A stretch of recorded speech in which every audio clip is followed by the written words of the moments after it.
Welcome to Suman TV. నేను మీ Suman TV.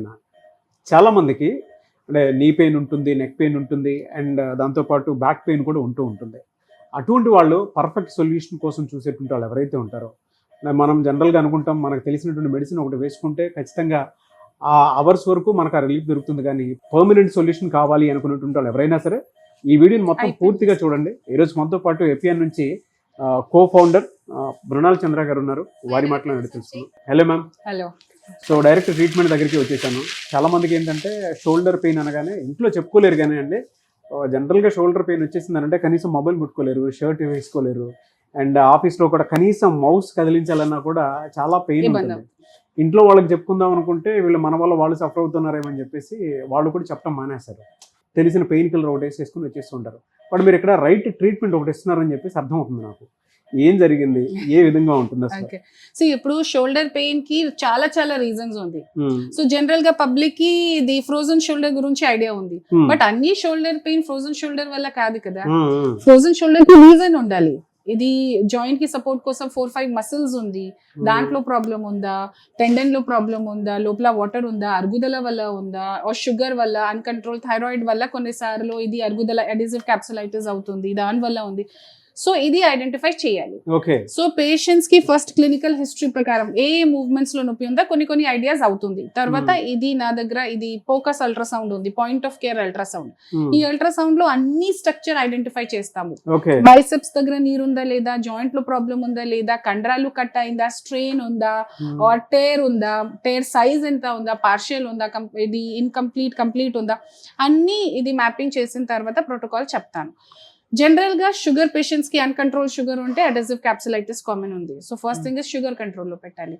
కొన్ని sports player వస్తున్నారు, ఇది షటిల్ ప్లేయర్స్ ఉంది కదా, ఇది చేసినప్పుడు labral tear or rotator cuff injury, ఈ 2 చాలా కామన్ గా ఉంది. సో దానికి ఏం ట్రీట్మెంట్ చేయాలి నేను చెప్తాను. సో ఇప్పుడు ఈ పేషెంట్ తిరుపతి నుంచి వచ్చారు. ఇంకా సార్ కి ఇది రొటేటర్ కఫ్ ఉంది. Rotator cuff means 4 muscles joint కి సపోర్ట్ కోసం. దాంట్లో సూప్రాస్పైనటస్ లో టేర్ ఉంది. సో ఇదే హీల్ చేస్తున్నాను పిఆర్పి ద్వారా. సో ఈ రోజు ఫైనల్ సిట్టింగ్ అయింది సార్ కి. మొత్తం ఎన్ని సిట్టింగ్స్ పడుతుందండి ఈ పేషెంట్ కి 3 సిట్టింగ్స్ ఇది ప్రోటోకాల్ ప్రకారం. సో జనరల్ గా షోల్డర్ లో 2 సిట్టింగ్ 3 సిట్టింగ్స్.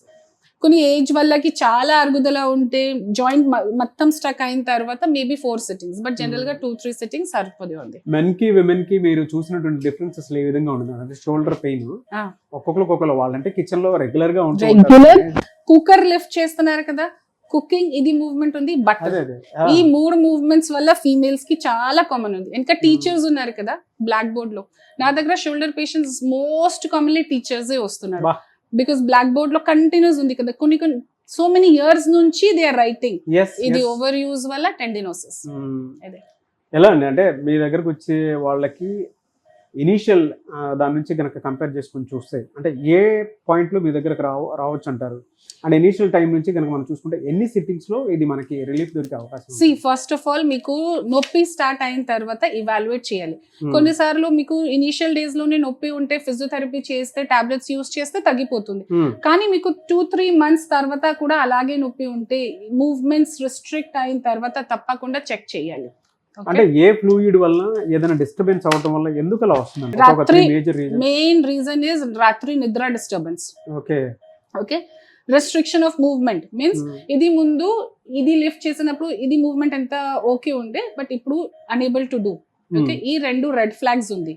ఈ 2 ప్రాబ్లం ఉంటే తప్పకుండా ఫాస్ట్ గానే డాక్టర్ కి చెక్ చేయాలి.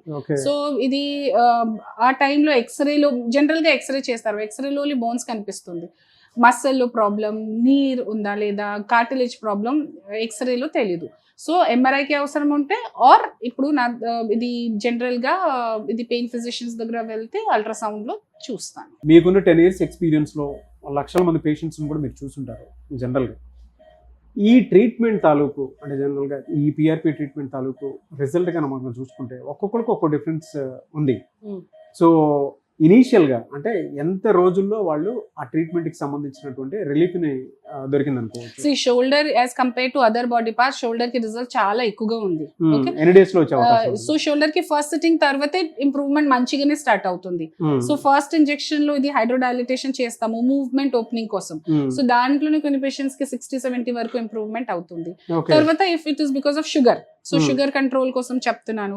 ఎక్సర్సైజెస్ ఉన్నాయి, పర్టికులర్ ఎక్సర్సైజెస్. ఒక సెట్ ఆఫ్ ఎక్సర్సైజెస్ అన్ని పేషెంట్ కి హెల్ప్ అవుతుంది కాదు, స్పెసిఫిక్ ఎక్సర్సైజెస్ చేయాలి.